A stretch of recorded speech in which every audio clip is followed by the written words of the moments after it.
Listen closely. What I'm about to tell you is not motivation, not inspiration, not a speech meant to make you feel better.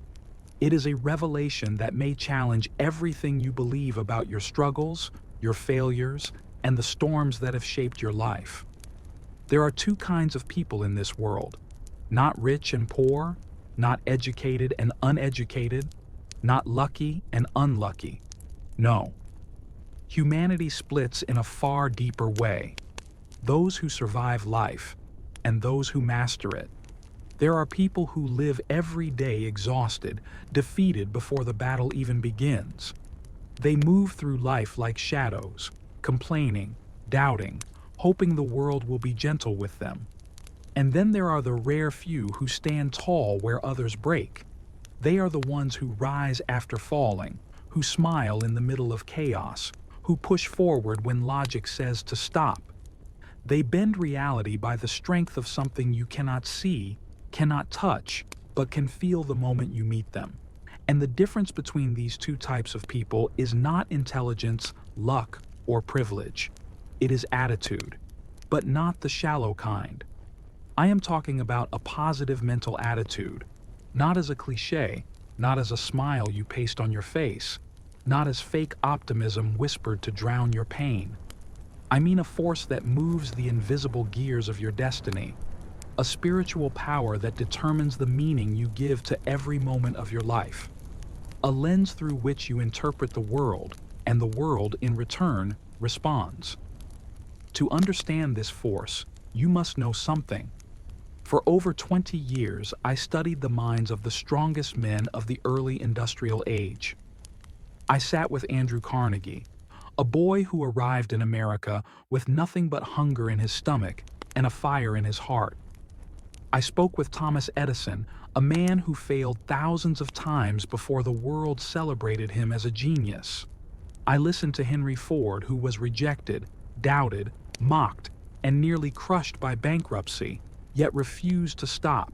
And I observed Rockefeller, a man who rose from chaos and poverty to reshape an entire economy. These men did not rise because life was easy. They rose because their minds were stronger than their circumstances. And every single one of them, without exception, cultivated what I call an unbreakable positive mental attitude. Let me make something clear. A positive mental attitude is not about thinking happy thoughts. It is the ability to see through the fog of chaos and still act with precision. It is the ability to face fear and feel the fear, but walk forward anyway. It is the refusal to allow outside events to dictate your inner world. Most people believe that life shapes the mind, but in truth, the mind shapes life. Now let me ask you a question, one that most people avoid because the answer exposes their truth. Who is controlling your mind today? Is it fear? Is it doubt? Is it resentment for what happened to you? Is it the wounds of your past whispering lies into your future? Or is your mind being guided by something higher, purpose, faith, gratitude, desire, clarity? Because here is a law of human existence. The mind is never neutral. It is always under the influence of something. If you do not direct it, the world will. If you do not discipline it, your environment will. If you do not master it, the darker parts of your nature will. This truth is uncomfortable, but it liberates those who accept it. Your mental attitude is the only thing in life you truly control.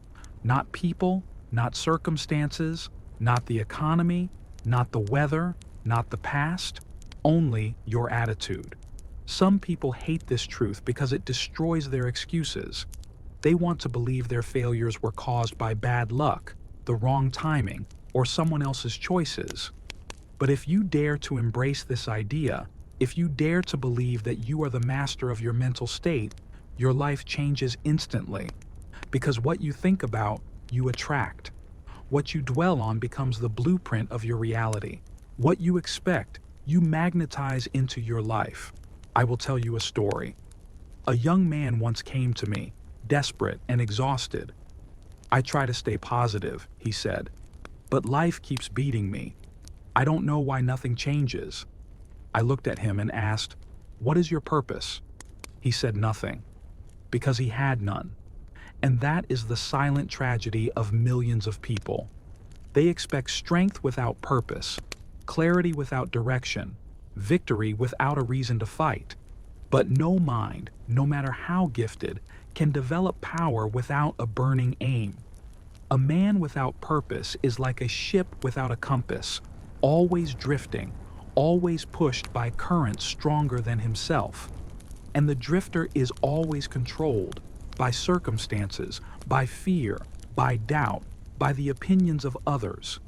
But the man who knows what he wants, who wakes up with a vision in his mind and fire in his chest, becomes unstoppable. Life bends to the will of a disciplined mind.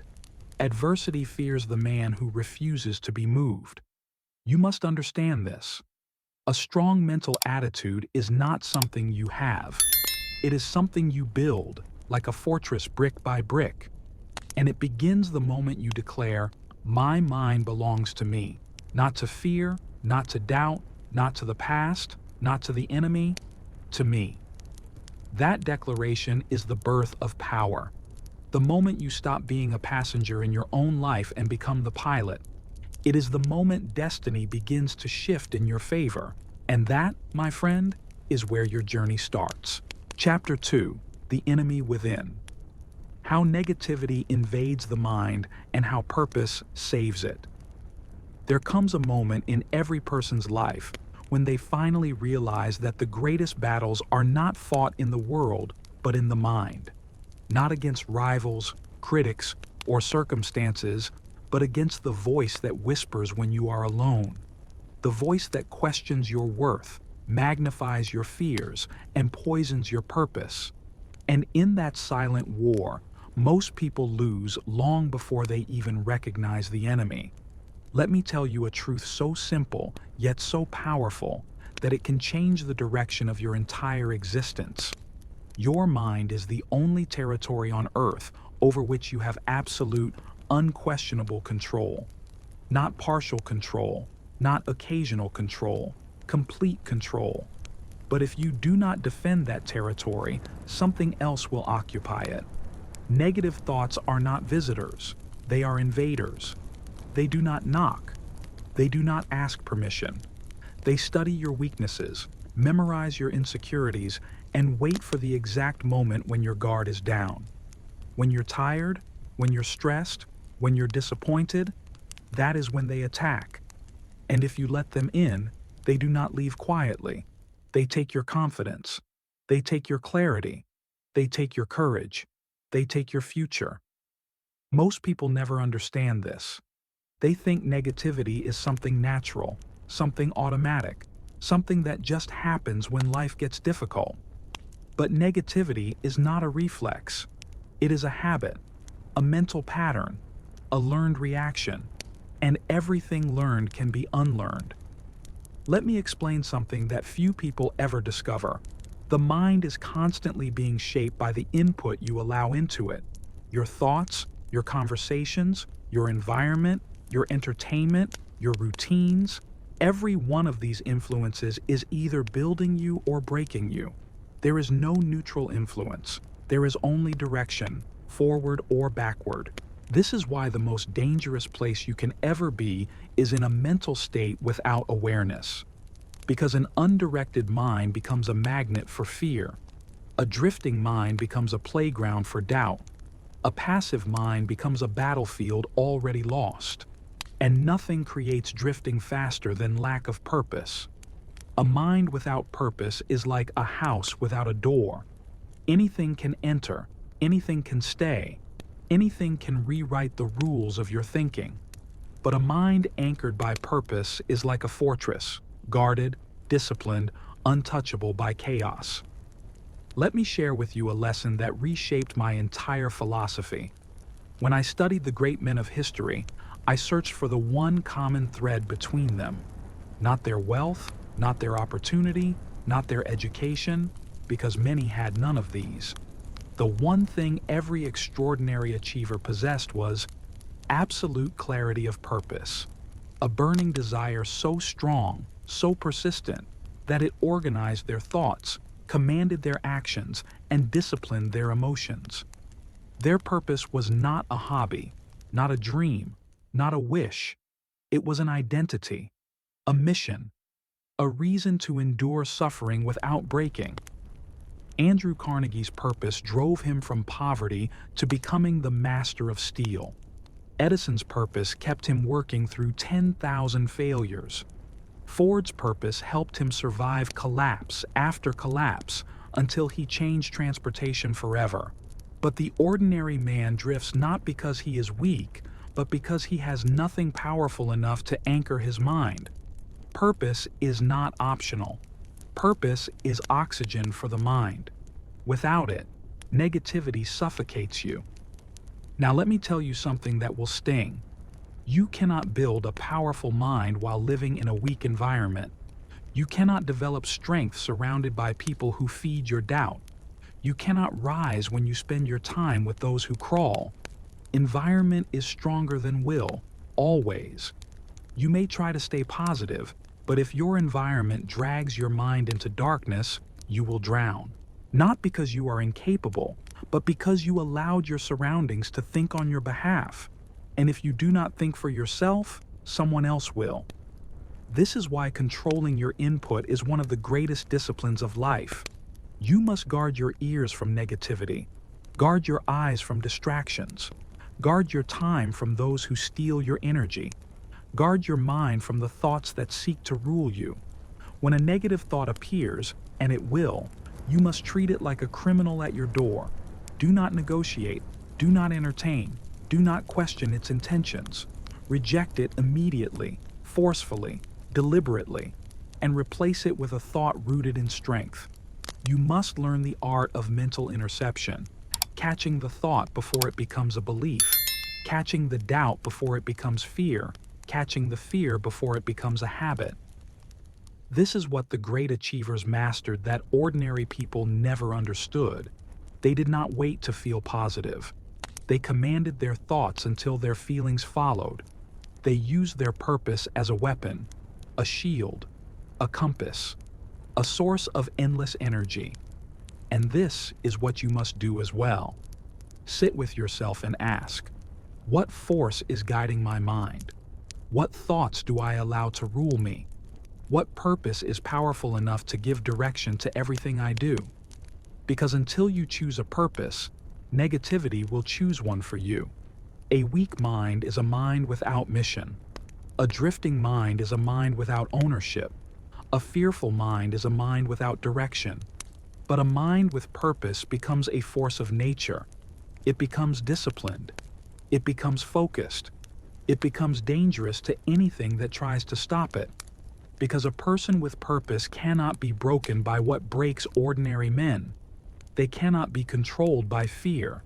They cannot be manipulated by doubt. They cannot be enslaved by circumstance. And the moment you decide to take ownership of your thoughts, to control what enters, what stays, and what grows, you begin the greatest transformation of your life. This is where true power begins, not in the world around you, but in the world within you. And until you master that world, nothing else will ever fall into place. Chapter 3, The Secret Engine of Greatness, Autosuggestion, Discipline, and the Rewriting of the Subconscious Mind. If you truly want to understand why some people rise while others remain trapped in the same cycle year after year, you must look deeper, far deeper, into the hidden layers of the human mind.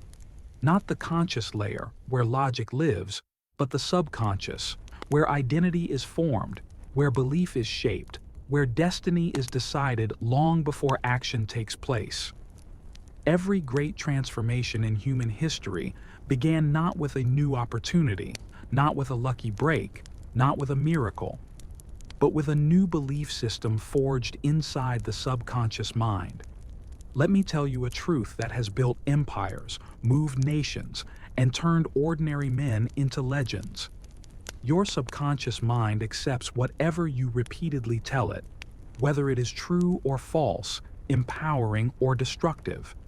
Most people think their thoughts come from their circumstances, but the opposite is true. Your circumstances come from your thoughts, and your thoughts come from the programming you have installed in your subconscious. This is why the most powerful tool ever discovered for personal mastery is something most people ignore, underestimate, or mock. Autosuggestion. Autosuggestion is not magic. It is not wishful thinking. It is not chanting empty phrases. Autosuggestion is the deliberate, disciplined, repeated communication between your conscious mind and your subconscious, the commanding of your inner world until it reshapes your outer world. Let me show you how it works. Every day, without realizing it, people speak words into their minds that act as seeds, seeds that grow into the life they live. I'm tired. I can't do this. Nothing works for me. This always happens. I'm not good enough. I'll probably fail. These are not harmless thoughts. These are instructions you're giving your subconscious, and your subconscious obeys every command with frightening precision. If you speak weakness, you become weak. If you speak fear, you become fearful. If you speak limitation, your life shrinks to fit your belief. If you plant the seeds of defeat, do not be surprised when defeat becomes the harvest of your life. But here is the miracle hidden in this dark truth. You can reprogram your mind at any moment. Through repetition, through intention, through emotion, through discipline. You can rewrite the script of your subconscious, just as an engineer rewrites the code of a machine. This is how the greatest achievers in history gained their power. Not by chance, not by talent, not by privilege, but by daily discipline over their own thoughts. Let me share a forgotten story. Thomas Edison, during the difficult years of failure, used to walk around his laboratory repeating under his breath, "There is a way. I will find it. I will not stop until I do." Not once, not twice, but hundreds of times. His workers thought he was strange. Critics thought he was delusional. But Edison was doing something they could not understand. He was reprogramming his subconscious to reject the possibility of failure. He was teaching his mind to see solutions where others saw dead ends. He was commanding his inner world until the outer world obeyed. Now let me ask you, what do you repeat to yourself? What words do you feed your subconscious? What mental diet do you consume each morning? Because if your inner dialogue is weak, no amount of external motivation will save you. Your subconscious mind has no filter. It absorbs everything you tell it with emotion. Say something often enough, with enough intensity, and your subconscious will rearrange your behavior, your habits, your perception, even your identity, to match it. This is why you must speak to yourself with intention. You must say, "I am powerful. I am disciplined. I am capable of greatness. I attract solutions. I rise every time I fall. I am becoming the strongest version of myself." Not softly, not occasionally, not when you feel good, but daily, with force, with clarity, with conviction. Because the subconscious does not respond to weak suggestions. It responds to emotional repetition. But autosuggestion alone is not enough. It must be paired with something that most people fear, self-discipline. Because without discipline, your thoughts have no legs. Without discipline, your intentions never become action. Without discipline, your identity remains trapped in potential instead of expressed in reality. Self-discipline is the bridge between your beliefs and your results. It is the architect of your habits, the guardian of your purpose, the protector of your future. Every man I studied who rose from nothing to greatness possessed one defining trait: they governed themselves. They controlled their time when others wasted it. They controlled their emotions when others indulged them. They controlled their habits when others surrendered to impulse. They controlled their focus when others drifted. Carnegie disciplined his mind to think in terms of opportunity even in the middle of economic panic. Ford disciplined his vision, refusing to abandon his dream even when mocked by economists and engineers. Edison disciplined his persistence until failure itself was forced to surrender. Discipline transforms a weak mind into a weapon. It transforms intention into identity. It transforms desire into destiny. But here is the part no one tells you. Discipline does not feel good at first. It is uncomfortable. It is inconvenient. It is demanding. It is the battlefield where your lower self fights your higher self for control. But every time you choose discipline over comfort, your future grows. And every time you choose comfort over discipline, your future dies, quietly, silently, unnoticed, until it is too late. Let me give you a truth that will guide the rest of your life. Your habits are the servants of your destiny, and your discipline is the master of your habits. If you want control of your life, you must first gain control of yourself. If you want to master your circumstances, you must first master your routines. If you want to build an unbreakable mind, you must practice unbreakable habits. Wake up with intention. Speak your affirmations with power. Feed your mind with greatness. Read the words of giants. Reject negativity the moment it appears. Practice gratitude even when you feel none. Do the work you said you would do, especially on the days when you don't want to, because every small act of self-discipline writes a new line of code inside your subconscious. Every disciplined decision strengthens the identity of the person you are becoming. And when thought, belief, repetition, and discipline align, you become unstoppable. You become a creator of your future, not a victim of circumstance. You become a magnet for opportunity. You become a force that adversity fears. You become the master of the one thing that determines everything else, your mind. This is the true beginning of power, not in talent, not in luck, not in chance, but in the daily shaping of your inner world. And once you learn to control that world, the outer world cannot help but bow to the strength of who you have become. Chapter 4: Turning Pain into Power. How Adversity Becomes the Maker of the Unbreakable Mind. Pain is the greatest sculptor of the human spirit. But most people never learn this truth because they spend their entire lives avoiding pain, fearing discomfort, and running from hardship. Yet the ones who rise, the ones who become unshakable, are the ones who understand that adversity is not the enemy. Adversity is the furnace where strength is forged. Let me tell you something that will shift the foundation of how you see your struggles. Every adversity carries within it the seed of an equal or greater benefit. Not sometimes, not occasionally, always. But only those who train their minds know how to find that seed. Everyone else only sees the fire, not the gold hidden within it. Look back at your life for a moment. Think about the moments that changed you the most, the moments that matured you, the moments that forced you to grow. Were they the easy days, the comfortable seasons, the victories? No. Your greatest lessons came during collapse. Your deepest clarity came from confusion. Your strongest breakthroughs came right after you felt like you were breaking. This is the great paradox of life. The worst moments often contain the best opportunities, if your mind is trained to look for them. But an untrained mind misinterprets adversity. When something painful happens, the average person allows 3 destructive forces to take over: fear, self-pity, victimhood. Fear whispers, "This is the end." Self-pity says, "Why me?" Victimhood declares, "I have no control." And these 3 voices kill potential faster than failure ever could. But the mind that has been strengthened, that has been trained through purpose, discipline, and clarity, responds to adversity in an entirely different way.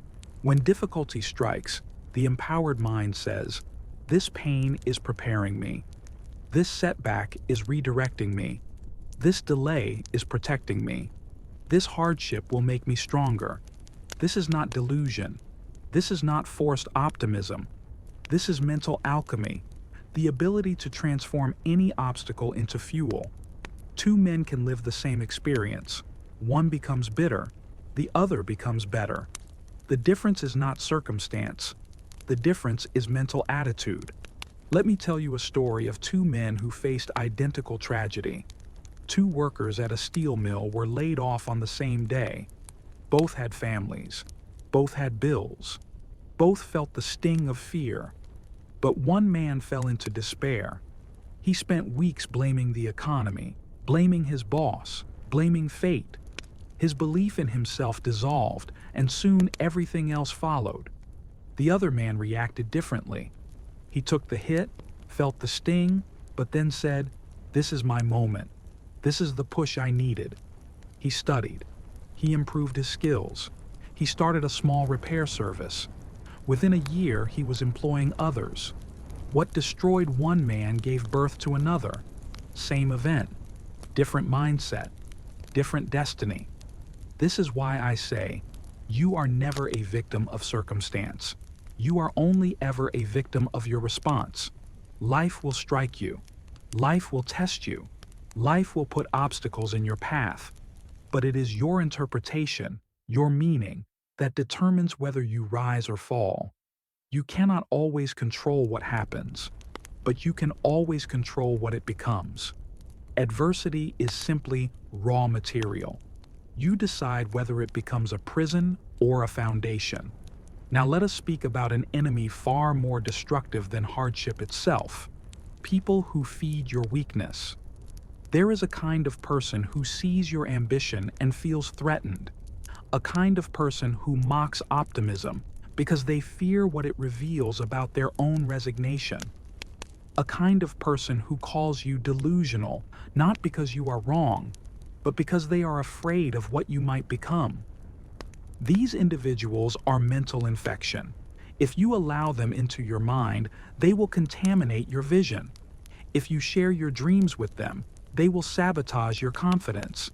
If you seek their approval, you will kill your potential before it ever grows.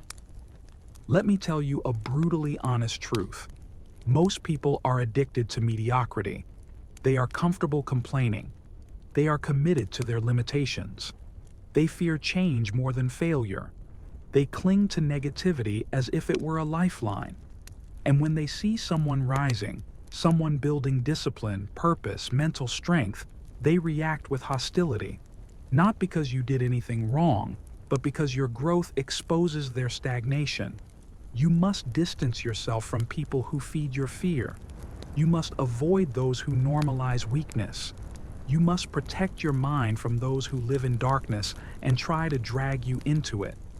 Because the environment you choose becomes the future you live.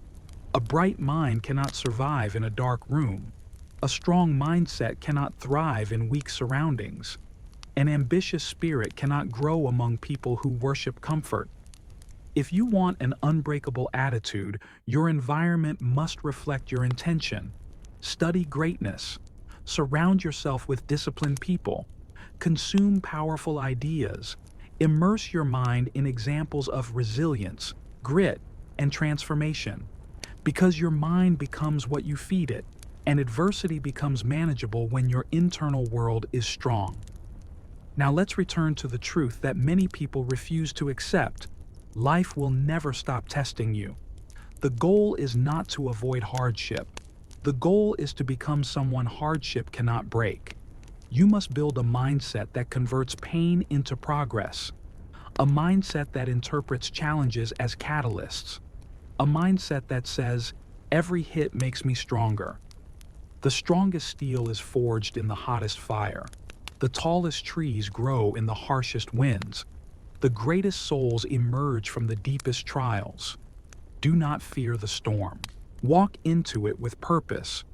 Walk into it knowing that inside the storm lies the strength you've been searching for.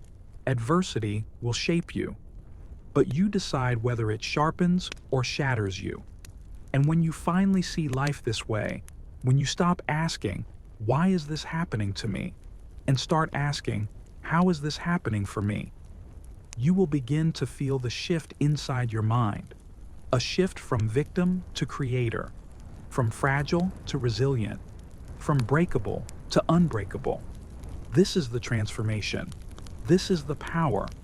And this is the moment your life stops happening to you and starts happening for you. Chapter 5, The Chief Aim, the decision that rewrites destiny. There comes a moment in every person's life when the world goes silent, a moment when excuses no longer comfort, when distractions no longer satisfy, when waiting becomes unbearable, when the life you've been tolerating can no longer contain the person you're meant to become.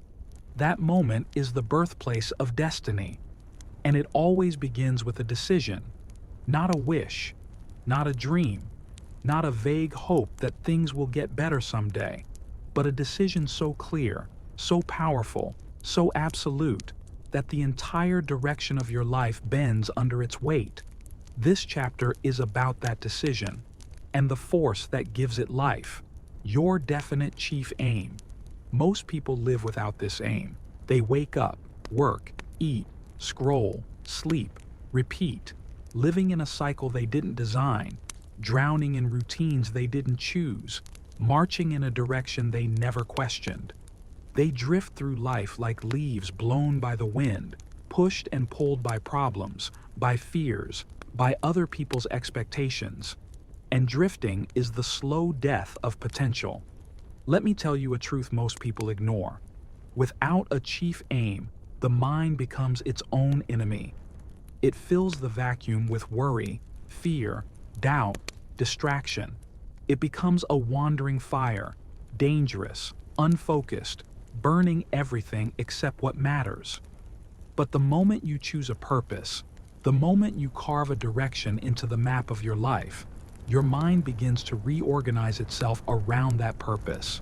Thoughts align, habits shift, identity strengthens, energy rises, obstacles shrink. Purpose is not something you do. Purpose is something you become.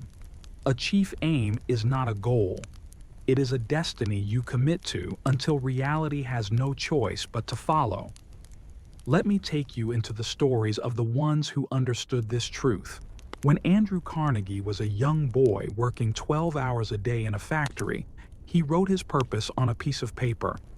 To spend the first half of my life earning a fortune and the second half giving it all away. He read it every morning, every night. He burned it into his subconscious like scripture. That aim carried him through poverty, rejection, exhaustion, and ridicule. It pulled him forward even when his circumstances had nothing to offer. And when he finally reached the peak of wealth, he fulfilled the second part of his purpose, giving away nearly everything he earned. Thomas Edison had a purpose so relentless that even a fire which destroyed his entire laboratory couldn't weaken him. When the flames died, he told his son, "Go get your mother. She will never see a fire like this again." Then he rebuilt, because his purpose didn't allow retreat. Henry Ford had a purpose so outrageous that experts laughed at him. They said he had no formal education, no understanding of mechanical engineering, no business training. But Ford didn't rely on belief from others. His chief aim burned inside him with such intensity that the world eventually had to adjust to his vision. This is what separates the extraordinary from the ordinary. Purpose strong enough to survive misunderstanding. Purpose strong enough to survive failure. Purpose strong enough to survive loneliness. Because when you choose a destiny bigger than comfort, bigger than approval, bigger than fear, you start walking a path that only a few ever dare to follow. But understand this, you do not need a perfect plan to begin. You need a decision to stop drifting, a decision to stop waiting, a decision to stop giving your mind to doubt, to negativity, to the past, a decision to take authority over the meaning of your life. Let me ask you questions that few dare to face. What do you want so deeply that it scares you? What dream keeps returning to your mind no matter how often you push it away? What vision burns quietly inside you, waiting for you to stop pretending you don't see it? What future would make every sacrifice worth it? Because that dream, yes, that one, is your clue. It is not random. It is not foolish. It is not accidental. It is the blueprint of the life you are meant to build. The moment you choose it, everything changes. But you must choose it fully, not halfway, not when convenient, not when you feel inspired. Let me give you the principle that every master of destiny has lived by. Vague desires produce vague results. Clear aims produce clear outcomes. Your chief aim must be written, spoken, felt, repeated, internalized until it becomes a part of your identity.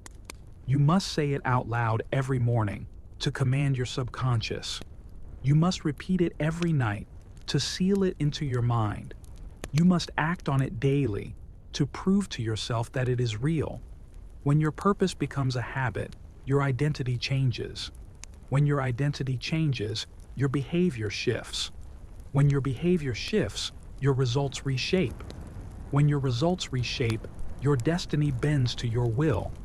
This is how greatness is built, not in one moment, but through daily alignment with a chosen purpose. But a chief aim alone is not enough. You must protect it with the ferocity of a warrior, because the world will try to steal it from you. People will doubt you. Some will laugh. Some will be threatened by your ambition. Some will call you unrealistic. Some will try to convince you to settle. Some will try to remind you of your past. But you must defend your purpose from every voice that tries to shrink it. Guard it from cynics. Guard it from pessimists. Guard it from people whose dreams died long ago. Guard it from the weaker version of yourself. And guard it from the enemy that lives within, the voice that whispers, "You're not ready. You're not enough. You can't do this." Because that voice will not disappear, but you can overpower it. How? By repeating your purpose until doubt suffocates. By taking action until fear dissolves. By showing up when you least feel like it. By refusing to negotiate with weakness. By staying loyal to your future instead of your excuses. Let me show you what happens when a person commits fully to their chief aim. Suddenly, opportunities appear. Opportunities that were invisible before. Not because they weren't there, but because your mind wasn't focused enough to see them. Suddenly, people enter your life. People who align with your vision, who support your mission, who elevate your direction. Not because they magically appeared, but because your energy changed. Suddenly, obstacles shrink. Suddenly, clarity grows. Suddenly, you become someone you barely recognize, stronger, sharper, more disciplined. And then something extraordinary happens. Failures no longer break you. They instruct you. They refine you. They redirect you. They sharpen your purpose. Because when your aim is stronger than your fear, nothing can stop you permanently. This is the final truth you must embrace. Your attitude is the hinge upon which the doors of destiny swing. Your attitude determines whether you quit or continue, whether you blame or learn, whether you shrink or expand, whether life defeats you or crowns you. And the moment you decide, truly decide, that your mind belongs to you, that your purpose belongs to you, that your destiny belongs to you, that is the moment your future begins. Not when circumstances change, not when people finally believe in you, not when everything becomes easy, but when you choose the identity of the unbreakable. So let me speak to you not as a narrator, not as a mentor, but as someone who has studied the rise and fall of thousands of lives. You were not created to drift. You were not created to surrender to fear. You were not created to live small, quiet, predictable. You were created to build, to rise, to conquer, to become. There is a greatness within you that only purpose can awaken. There is a fire inside you that only decision can ignite. There is a destiny written for you that only courage can claim. So now I ask you the question that determines everything. Will you decide? Will you decide to live with purpose? Will you decide to discipline your mind? Will you decide to adopt the identity of the unbreakable? Will you decide to own your future instead of renting it to fear? Because right now, this very moment, you stand at the doorway of two lives: the life of drifting and the life of destiny, the life of reacting and the life of creating, the life of limitation and the life of limitless potential. Only you can choose. And once you choose, every thought, every word, every action must declare, I am unshakable, I am unstoppable, I am unbreakable. This is the final chapter, but it is only the beginning of your story.